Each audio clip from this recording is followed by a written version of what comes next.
Finissons avec deux remarques. La première remarque va montrer qu'il y a des limitations dans l'ajustement du modèle de poisson. Et la deuxième remarque va indiquer qu'on sait prendre le modèle logistique un pas plus loin et on pourrait l'utiliser pour faire une classification des données. Mais commençons avec le modèle de poisson. Une distribution de poisson va vérifier le fait que la moyenne est égale à la variance. Donc, toujours si une variable suit la loi de Poisson, la moyenne de la variable sera égale à la variance de la variable.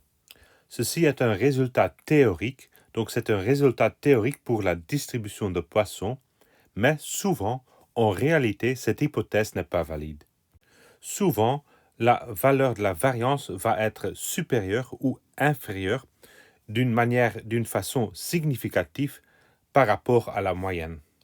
À ce moment, on dit que les données présentent soit une sous-dispersion ou une surdispersion, selon la variance est en réalité plus petite que la moyenne ou plus grande que la moyenne. Donc, une hypothèse qui est plus plausible est que la variance n'est pas exactement égale à la moyenne, mais que la variance est un facteur ρ fois la moyenne. Pour les données RIX, si vous calculez la moyenne et la variance des données, vous verrez que nous nous trouvons dans un cas de surdispersion.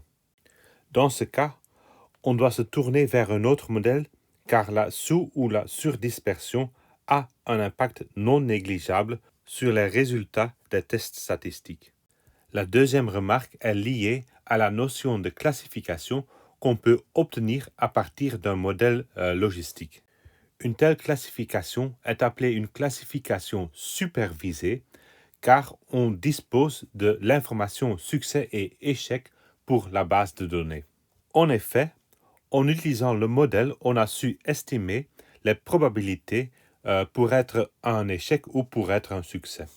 Si a priori on n'a pas d'informations spécifiques sur les probabilités pour les deux catégories, on peut donc supposer que les deux catégories ont une probabilité égale, une probabilité de 0,5.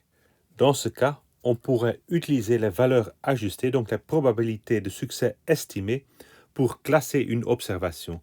Donc, on va mettre une observation dans la catégorie échec si la probabilité estimée de succès est moins que 50%, et on va le classer comme succès si cette probabilité de succès est au moins 50%. Et après la classification, on peut quantifier la qualité de la classification à l'aide du taux empirique d'erreur de classification. Donc, on a calculé les valeurs ajustées du modèle. A priori, on va utiliser la valeur de 50%, donc une probabilité de 50% pour décider entre échec et succès. Tout ce qui est au-dessous de 50% sera considéré comme un échec. Tout ce qui est au-dessus comme succès.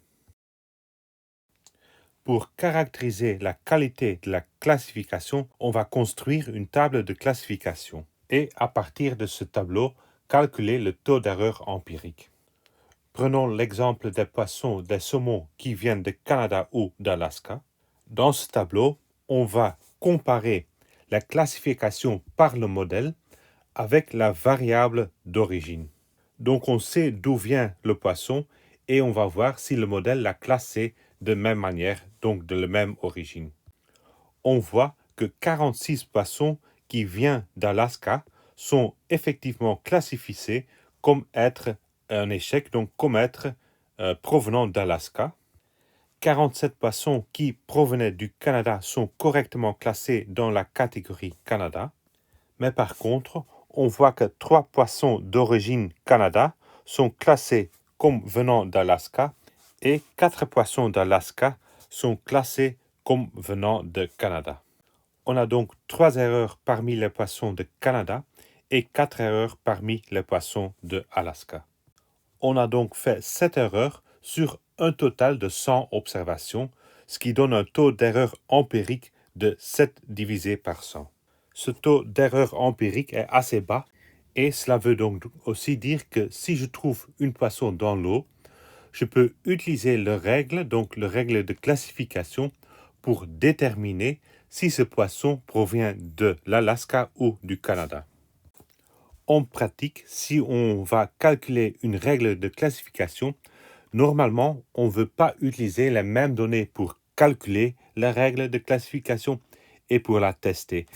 On veut que la règle de classification est transférable à d'autres données et donc on va utiliser des données séparées pour la calculation de la règle et pour la test de la règle.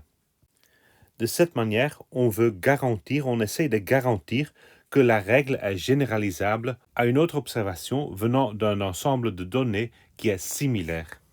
Normalement, on va donc décomposer la base de données en deux parties, un échantillon de travail pour déterminer la règle de classification et un échantillon test pour tester la qualité de la règle. Si la base de données est assez limitée et on n'a pas assez de données pour décomposer en deux échantillons, on devrait utiliser des techniques de validation croisée. On ne va pas discuter cette technique plus en détail, mais comme ça, vous savez que cette technique existe et si vous en avez besoin, par exemple pour votre mémoire, vous pouvez la rechercher.